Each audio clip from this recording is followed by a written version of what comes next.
नमस्कार, मैं हूं अजय शर्मा और आप देख रहे हैं दृष्टि सागर। आज 5 अप्रैल है और कल 6 अप्रैल है। 6 अप्रैल भारतीय राजनीति में एक ऐसी तारीख है जिसे हर कोई याद रखना चाहता है, कोई भूल नहीं सकता है।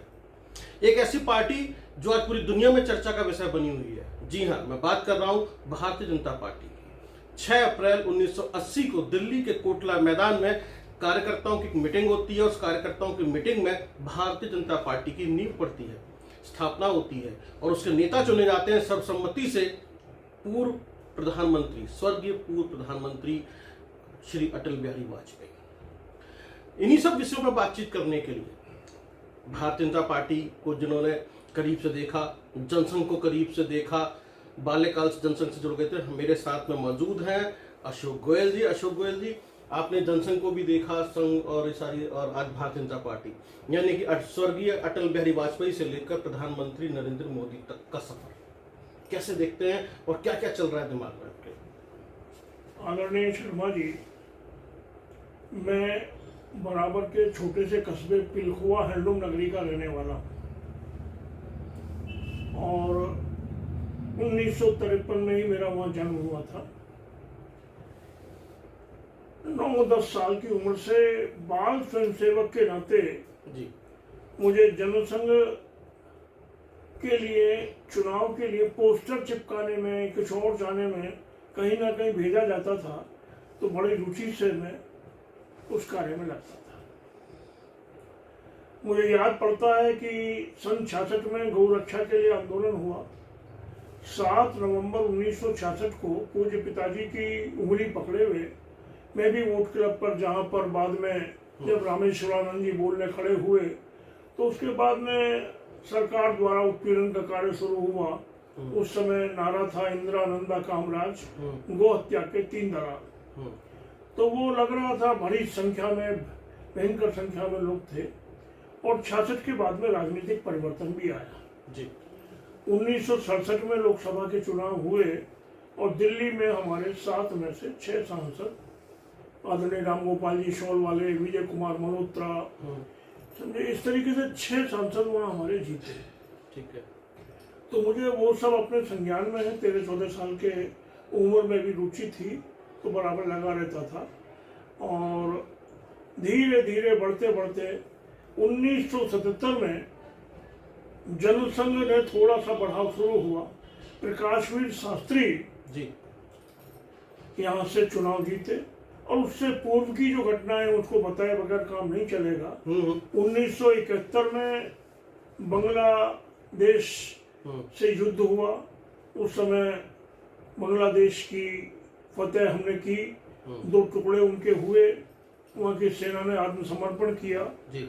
और अटल जी उस समय एक बहादुर नेता के रूप में बराबर मैं जाता था अजमेरी गेट भी सुनने उनको जी। तो ये कहते थे कि इंदिरा जी, जो जमीन जवानों ने जीती है उसे मेज पर बैठकर मत हराना।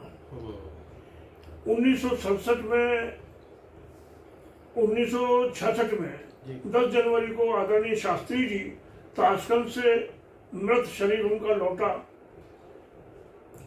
8 जनवरी 1966 को अटल जी दिल्ली में एक हार्डिंग लाइब्रेरी है, वहाँ बोल रहे थे। वहाँ भी मैंने, बच्चा था लेकिन कपड़ा लेने जाता था तो सुना था जी। तो उन्होंने कहा, यही बात कही थी कि भाई आज हमारे देश की विजय हुई है, शास्त्री जी गए हैं, किसी प्रकार के षड्यंत्र में ना फंस जाए और वो कोई भी जमीन वापस लेकर ना आए। लेकिन अचानक 9 जनवरी की रात में क्या हुआ कि उनका मृत शरीर लौटा। 10 जनवरी की सुबह मुझे आज की तरह याद है जी।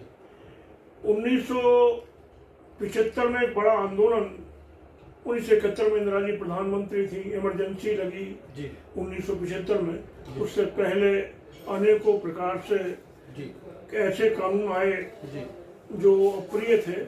1975 में इमरजेंसी के बाद में जिस तरीके से तानाशाही लागू हुई, प्रेस की आज़ादी खत्म हुई, बिल्कुल मीडिया को जो है नंद किशोर, ये अपने गोयनका जी हो, इनका इंडियन एक्सप्रेस था जी, और भी जो भी है, सबको एक महीने में कुचला गया।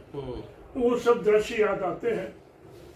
इसी बीच में सन 1977 में चुनाव से पहले जनता पार्टी का जन्म हुआ। हमारे जनसंघ का विलय भी जेल के अंदर जो लोग थे 75 में जेल में रातों रात ठूस दिए गए थे, सब लोगों ने मिलकर जनता पार्टी का एक गठन किया और उस गठन में बाद में हम पर ये आरोप लगना लगा कि हम संघ से ज्यादा जुड़ाव रखते हैं। ठीक है।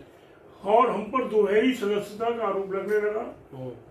कुछ समय बाद चौधरी चरण सिंह जी छोड़ गए और उस समय मजबूर होकर हमारे नेता माननीय अटल बिहारी वाजपेयी, श्रीमती सुषमा स्वराज भी उस समय सरकार में थी और सब लोगों ने एक सामूहिक निर्णय लिया कि भाई हम अपनी अलग पार्टी भारतीय जनता पार्टी के नाम से बनाएंगे। ठीक है। मुझे गर्व है कि उस दिन जब भारतीय जनता पार्टी का गठन हो रहा था, उस समय मेरी उम्र लगभग 27 साल की रही होगी, मैं भी वहाँ मौजूद था उस जगह, कोटला मैदान, नई दिल्ली। हाँ जी, दिल्ली में जी मैं मौजूद था। लगातार उस समय थोड़ा सा पीछे भी हमें हटना पड़ा। 1984 में जो चुनाव हुआ इंदिरा गांधी जी की हत्या के बाद में, उसमें पूरे देश में उनके प्रति सहानुभूति वातावरण था। मात्र 2 सांसद सदस्य हमारे जीत पाए, तो लोग हमें ताना भी कसते थे। 2 सांसदों वाली पार्टी, मात्र 2 सांसद, क्योंकि 2 सांसदों वाली पार्टी क्या करेंगे। लेकिन अटल जी जैसा नेतृत्व, हमारे दीनदयाल उपाध्याय जी जैसा एक मनीषी, अनेकों प्रकार से जिनको अंत्योदय की योजना जिन्होंने दी, अनेकों प्रकार से हम आगे बढ़ते रहे।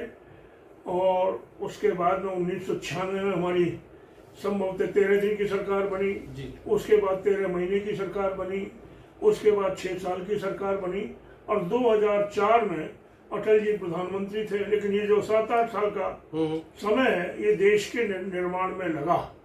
अगर हमें अमेरिका ने धमकाने की कोशिश की तो हमने विस्फोट तुरंत किया, जो होगा देखा जाएगा। अटल जी जैसे दृढ़ व्यक्तित्व का व्यक्ति, जिसने अपनी पार्टी के लिए एक सांसद खरीदना उचित नहीं समझा, सत्ता को त्यागना उचित समझा, ऐसा व्यक्ति हमारे प्रधानमंत्री थे। सन 2000 में अटल जी हमारे पिलखुआ के पास आए थे, सिकेड़ा गांव में प्रधानमंत्री बनने के बाद में। तो मुझे मालूम है उन्हीं दिनों हमारी गौशाला बन रही थी पिलखुआ की, तो सड़क पूरी रातों रात पक्की बनी थी, मुझे आज की तरह याद है। तो कुल मिला के बात यह है कि जनसंघ से और जनता पार्टी तक हमारी जो भी एक जर्नी, क्या नाम जो है यात्रा है, वो सारी राष्ट्रवाद से प्रेरित है, गौरवशाली है और उसके बाद में निरंतर हम बढ़ते रहे हैं। उस समय हमारे 7-8 MP कम थे। 2004 में अटल जी थोड़ा सा आयु बढ़ रही थी, लेकिन दूसरे षड्यंत्रों से 7-8 MP ज्यादा होने के बाद भी हमें समर्थक अपने उतने नहीं मिले, लेकिन उनके साथ में जुड़ के कम्युनिस्टों ने और लोगों ने मिलकर सरकार बना ली और 2014 तक देश में एक तरफा 10 जनपद से 11 जनपद से सोनिया गांधी के नेतृत्व में सरकार चलती रही। बैक में सोनिया जी थी, आगे मनमोहन सिंह जी को रखा हुआ था। मनमोहन सिंह जी चुप प्रधानमंत्री के रूप में, एक ऐसे प्रधानमंत्री के रूप में जो कहीं ना कहीं अकर्मण्यता में आ गए थे, बस दस्तखत करने के रहे। और उनका सम्मान भी इतना हुआ, असम्मान भी इतना हुआ कि एक पत्रक लेके राहुल गांधी ने उनके हाथ में से लेके जो एक फाड़ दिया, बाद में उसी पत्रक के कारण उन्हें जेल जाना पड़ा संजय जी, क्योंकि वो ऐसा ही पत्रक था, वो ऐसा ही कानून था। तो कुल मिला के बात यह है कि हमें गर्व है अपनी यात्रा पर। और उसके बाद जैसे ही समय बदला, हम धीरे धीरे धीरे बढ़ने शुरू हुए और 2014 का जब दृश्य आता है, सारी दुनिया जानती है, उस समय मैं 2013 में हरियाणा के सूरजपुर में मीटिंग में मौजूद था जी। मैं भारतीय जनता पार्टी के व्यापार सेल का राष्ट्रीय से संयोजक था, तो वहाँ मुझे बोलने का अवसर मिला। उसमें मैंने व्यापारियों का पक्ष रखा, लेकिन बाद में गुजरात के तत्कालीन मुख्यमंत्री परम आदरणीय नरेंद्र मोदी जी बोले और उन्होंने ये कहा, ये माना अंधेरा घना है पर दिया जलाना कहाँ मना है। उनका ये कहना सारे विश्व में फैला, भारत के अंदर दिया जला। भारतीय जनता पार्टी के नेताओं ने उन्हें प्रधानमंत्री के लिए अपना प्रत्याशी या अपना एक तरीके से कहना चाहिए नेता घोषित किया। और जब से अब तक की जो यात्रा है किसी से छिपी नहीं है कि हम निरंतर विश्व में विश्वसनीयता के साथ, निरंतर में विश्व में सर्वोच्च प्रतिष्ठा के साथ, निरंतर विश्व में आगे बढ़ते चले जा रहे हैं। सौहार्द का वातावरण हमने दिया है, सेवा और सम्मान का वातावरण हमने दिया है।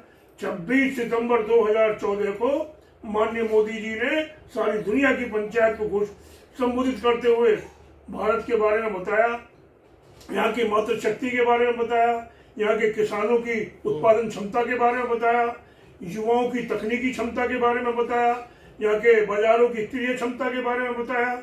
और हम जब से ही निरंतर भारत को आगे रखते हुए कि भारत कैसे औद्योगिक हब बने, भारत कैसे तरक्की के मार्ग पर चले, भारत के युवाओं को कैसे रोजगार मिले, मेड इन इंडिया माल बने और सारी दुनिया तक जाए, ऐसा गौरवशाली भारत बनाने का काम हुआ मोदी जी के नेतृत्व में और आज तक जारी है। विश्व की सबसे बड़ी पार्टी हमारी पार्टी बनी अमित शाह जी के नेतृत्व में। माननीय अमित शाह जी ने पूरा विस्तार किया और जिस तरीके से विश्व की सबसे बड़ी पार्टी के रूप में आज हम समर्पण भाव से पूरे देश में इस देश के उत्थान के लिए, इस देश में सबका साथ सबका विकास का नारा लेकर समाज के सभी वर्गों के कल्याण के लिए, दलित और पिछड़ों के लिए निरंतर योजनाएं ला रहे हैं। गांव के लिए, गरीब के लिए, किसान के लिए, पिछड़े के लिए, दलित के लिए, युवा के लिए, सभी के लिए बढ़ते चले जा रहे हैं। हम बढ़ते रहेंगे। मुझे आज के इस अवसर पर 6 अप्रैल पर समस्त भारतीय जनता पार्टी के कार्यकर्ताओं को नहीं, देशवासियों को बधाई देनी है कि हम भारत के वासी हैं और हमें गर्व है कि हम भारतीय जनता पार्टी हमारे देश की सबसे बड़ी पार्टी है। इस पर सवाल है मेरा आपसे। पहले ये कहा जाता था भारत के अंदर लोकतंत्र के नाम पर एक दलीय शासन व्यवस्था है कांग्रेस पार्टी। आपने उस चक्रव्यूह को तोड़ दिया और आज कांग्रेस के सामने भारतीय जनता पार्टी एक बहुत बड़ी पार्टी के रूप में खड़ी है। यानी कि अब लोगों के पास एक विकल्प है, एक दलीय शासन व्यवस्था नहीं है, अब भारतीय जनता पार्टी भी सामने आके खड़ी हो गई है। एक तो ये एक दलीय नहीं शर्मा जी, एक परिवार की पार्टी, जिस परिवार ने सदा देश को नुकसान पहुंचाया। जब बंटवारा हो रहा था तो उसी परिवार के नेता ने सरदार पटेल को आगे नहीं बढ़ने दिया, पीओ के अलग हो गया, रोका उन्हें। राजेंद्र प्रसाद जी की मृत्यु हुई, वहां तक नहीं जाने दिया, रोका उन्हें। एक ही परिवार की पार्टी का शासन और एक चलता रहा। एक ही परिवार के नाते जो नुकसान हुआ है वो सब जान रहे हैं और आज भी वहीं सीमित है। कल देखा, कल संसद में बहस थी, उनके दोनों परिवार के दोनों जो है बच्चे, चाहे राहुल जी हो चाहे प्रियंका जी हो, किसी ने संबोधन नहीं किया। नीति उनकी चल रही है, किस तरीके से क्या हो रहा है, देश को नुकसान पहुंचाने का काम। मोदी जी ने कल भी देश को संभाला है और देश में जो ये वक्फ विरोधी जो वक्फ के जो संशोधन का बिल आया है, ये बिल वास्तव में इस देश के लिए वरदान सिद्ध होगा, समाज के कमजोर वर्गों के लिए वरदान सिद्ध होगा। खासतौर पर पिछड़े, पसमानदा और जो भी हमारे मोमडन भाई हैं, बहनें हैं, हमारे बच्चे हैं, उन सबके लिए वरदान सिद्ध होगा। बहुत सारे राष्ट्रवादी कानून आए हैं और राष्ट्रवाद के साथ हम आगे बढ़ते रहेंगे। हमें अपनी पार्टी पर गर्व है। आदरणीय अमित शाह जी, आदरणीय राजनाथ सिंह जी, सभी बड़े नेता, पीयूष गोयल जी, सभी लोगों पर गर्व है।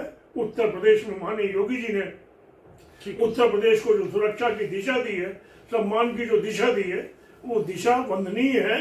आस्था को सम्मान, गौ माता को सम्मान, मंदिरों को सम्मान, हर तरीके से सम्मान दिया है। हम आगे बढ़ रहे हैं। एक नया उत्तर प्रदेश औद्योगिक प्रदेश बनते हुए देश में सबसे बड़ी अर्थव्यवस्था दूसरे नंबर पर आ चुकी है उत्तर प्रदेश की, और सर्वोच्च अर्थव्यवस्था हम देश में बनने जा रहे हैं। तो अशोक गोयल साहब ने पूरी जर्नी के बारे में बताया, अपने जिसे हम कहते हैं कि संस्मरण यादों के झरोखे से, कि कैसे बाल्यकाल में वो जनसंघ से जुड़े, उन्होंने क्या क्या देखा, क्या महसूस किया, उन्होंने किसको उसको सुना। अटल बिहारी वाजपेयी जी को भी उन्होंने सुना, वो भी वहाँ मौजूद थे। और वहाँ से लेकर यहाँ तक की जर्नी जो कल 6 अप्रैल है और भारतीय जनता पार्टी का स्थापना दिवस है। आज भी वही का मैं दीवाना था। जब भी पिलखवा से दिल्ली कपड़ा लेने जाता था, कपड़े की छोटी दुकान थी, जानबूझ के उस दिन जाता था जब वो चांदी चौक के कटरों में अपना भ्रमण रखते थे, जी जब उनका चांदी चौक में घंटाघर पर उनका रात को संबोधन होता था, रात को फिर रात वाली गाड़ी से वापस आता था। मैंने अटल जी को बहुत बार सुना, उन जिस तरीके से बोलते थे मुझे लगता था कि देश का सर्वोच्च नेता अपने संबोधन से सारी दुनिया का दिल जीत रहा है। तो बहुत बहुत धन्यवाद अशोक गोयल जी, हमसे सारी बातचीत करने के लिए और अपने यात्रा वृतांत या यूं कहें अपने संस्मरण, अपनी यादों को हमसे शेयर करने के लिए, हमारे दर्शकों को बताने के लिए कैसे भारतीय जनता पार्टी आज इतनी बड़ी भारतीय जनता पार्टी है, 2 सांसदों वाली पार्टी आज कितनी बड़ी पार्टी है और पूरी दुनिया में उसका नाम या यूं कहें डंका बज रहा है और पूरे देश का विकास वो कर रही है। श्री अटल बिहारी वाजपेयी जी से मैं खुद उनको कह रहा हूँ, श्री अटल बिहारी वाजपेयी, मैंने भी सुना है, वहां से लेकर आज नरेंद्र मोदी जी तक की भारतीय जनता पार्टी। बहुत बहुत धन्यवाद। कल 6 अप्रैल है और भारतीय जनता पार्टी का स्थापना दिवस है। बहुत बहुत धन्यवाद। देखते रहिए आप दृष्टि सागर।